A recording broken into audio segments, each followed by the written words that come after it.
Morning po sa lahat ng aking mga followers. Meron naman tayong bagong kuha. Nakuha ko ito araw ng Biyernes. Ito po ay isa sa pinakamagandang mutya sa aluhipan na nahukay natin sa ilalim ng putik o basakan. Ayan po. Ang dahilan kung bakit ito nakukuha sa pamamagitan ng aking paglalakbay sa tuwing gabi, mayroong nagpaparamdam sa akin at nagpapakitang aluhipan na napakalaki. Kasing laki ng kalingking. Tapos tumakbo siya patungo sa sa putikan at biglang pumasok doon sa may butas. Kaya hinukay ko yung yung bahay nila, yung may mga putik. Kaya ito po ang aking nakukuha sa ilalim. At sa pagkakuha ko nito ay nagliliwanag po itong bato na ito. Ayan pa po yung aluhipan na nakadikit sa kanyang mutya. Napakagandang bato. Ayan mga aluhipan nakadikit siya. Araw ng Biyernes ito nakukuha. Mga 1 week na nakalipas. Paparating na kasing Semana Santa kaya nagpapakita na sa atin yung mga birtud na may kapangyarihan na galing sa kalikasan. Ayan. Sa nagtatanong po kung anong gamit ito ay maganda ito sa proteksyon kasi ang aluhipan kasi ay hindi yan basta-basta matatamaan ng anumang mga bala. Kahit nga tagain mo yan, maputol man yung kanyang katawan, yung yung kalahati niya ay tumatakbo pa rin. Marami kasi yung mga mga paa yung mga aluhipan. At bihira ka lang makakita ng aluhipan na napaka laki kasi ang mga aluhipan dito na magkita natin ay kasing laki lang ng ng walis tingting, pero yung nakita ko ganito kalaki, kasing laki ng kalingking ko. Kaya nagtataka ako bakit nagpakita sa akin na kasing laki ng kalingkingan ko yung aluhipan. Kaya minasdan kong mabuti kung saan siya pumasok. Ginamitan ko ng flashlight kasi pag lumalabas ako paggabi, magdala ko flashlight. Ito ay nagliliwanag yung katawan ng aluhipan. Biglang pumasok doon sa dike ng basakan o lamakan. Kaya ito ang aking nadatnan. Dinalahan ko ng pala. Hinukay ko. Ito ang ating nakuha. Napakaganda. Parang itlog, no? Pero hindi ito itlog. Ito po ay trabungko ng aluhipan. Ayan po yung aluhipan na nakadikit mismo sa kanyang trabungko. Ayan, trabungko ito ng aluhipan. Bago ko ito nakuha, nagliliwanag pa ito. Napakagandang liwanag talaga. Kasing ganda ng nakakita kayo ng fluorescent yung mga bumbilya na kulay puti. Ganon ka ganda yung kanyang kulay. At meron pa nga nagliliwanag-liwanag pa nga siya konti kasi bago lang ito nakuha. Friday ito nakuha. Kaya nakuha natin. Swerte tayo.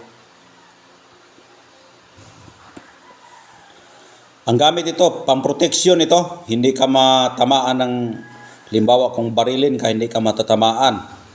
Kung matamaan ka man, hindi ka masusugatan. Kung masugatan ka, hindi ka pa mamatay kasi madala ka pa sa ospital kasi ang ugali ng aluhipan, putulin mo yan, yung kalahati niya ay gumagapang pa rin yan.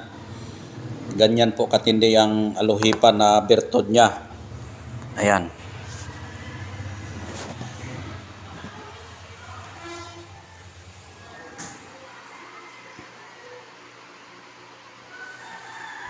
Yan po yung trabungko ng aluhipan. Marami na akong nakuhang aluhipan pero iba ang itsura, hindi ganito ang itsura. Hindi ko sana ito i-vlog kasi personalin ko pero kailangan talaga i-vlog para makita ninyo kung ano ang itsura sa mga birtud ng aluhipan, kung ano ang mga iba-ibang anyo nila, iba-ibang itsura. Ito kakaiba talaga Ibang-iba talaga siya.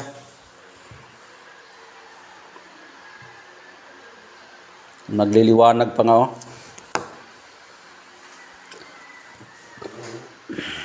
Ayan. Alos hindi mabidyuhan kasi yung reflect niya sa kanyang mag-blur yung niya, yung video niya. Ayan. Ulitin ko po, nakikita ko po ito sa Lamakan, sa Basakan. Ito nakikita yung maraming putik na palayan. Kasi yung palayan kasi, yung mga rice kasi tinatanim yan sa mga putik.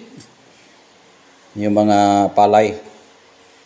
Ayun, nakita natin, naglalakbay tayo sa tuwing gabi at may nakita tayong uluhipan na malaki na nagliliwanag, pumasok siya sa butas niya at hinukay ko ito. Yung birnis ito nakita. Pero bago ko ito hinukay, pinagmasdan ko muna kung mayroon bang mga sign o mga pahiwatig na espiritu yung may-ari nito. Kaya hinukay ko kasi may narinig ako na mga boses na magpapakuha siya. Yung himinasyon sa espiritu, nagpapakuha. Hindi naman siguro magpapakita yon kung hindi magkuha, kaya kinuha ko siya.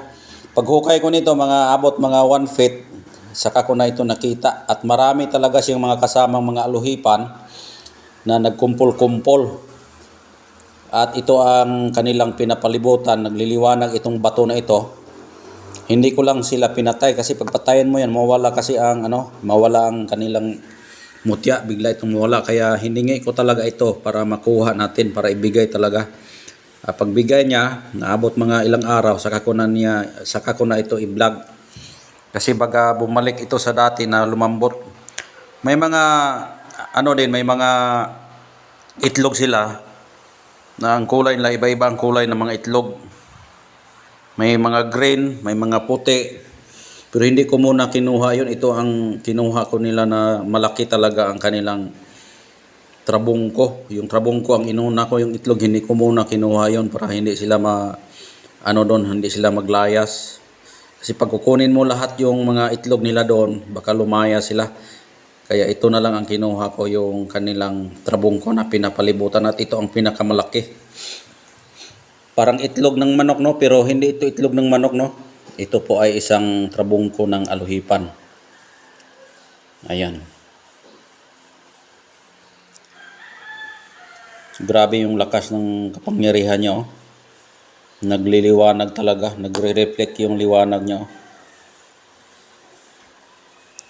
Titingnan natin yung katawan talaga ng aluhipan. Yung katawan talaga niya. Ayan, oh, yung katawan nila, oh. Pinapalibutan talaga yung katawan, oh. Yung itlog ba, pinapalibutan ng katawan ng aluhipan, oh. Ayan, oh. Ayan, ulitin ko po, ito ay proteksyon. Maganda ito sa proteksyon.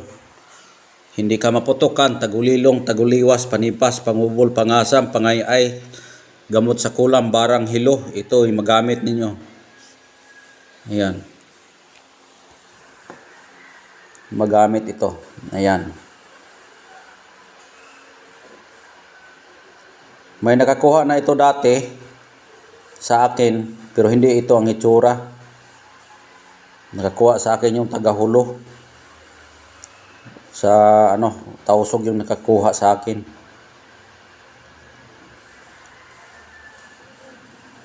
Tapos ginamit niya sa sa proteksyon niya, at may mga trahedya na dumating sa kanyang buhay, hindi siya natamaan. Yun, aluhipan yung dala niya, mutya din ng aluhipan. Ito din ay trabungko ng aluhipan, mas malakas ito sa mutya. Ay mutya naman din ito ng aluhipan, pero ito ay trabungko niya. Yung nakuha ko na binili sa akin, itlog niya yon. Pero ito ay trabungko niya. Kasi nasabi ko ito trabungko kasi malaki kasi.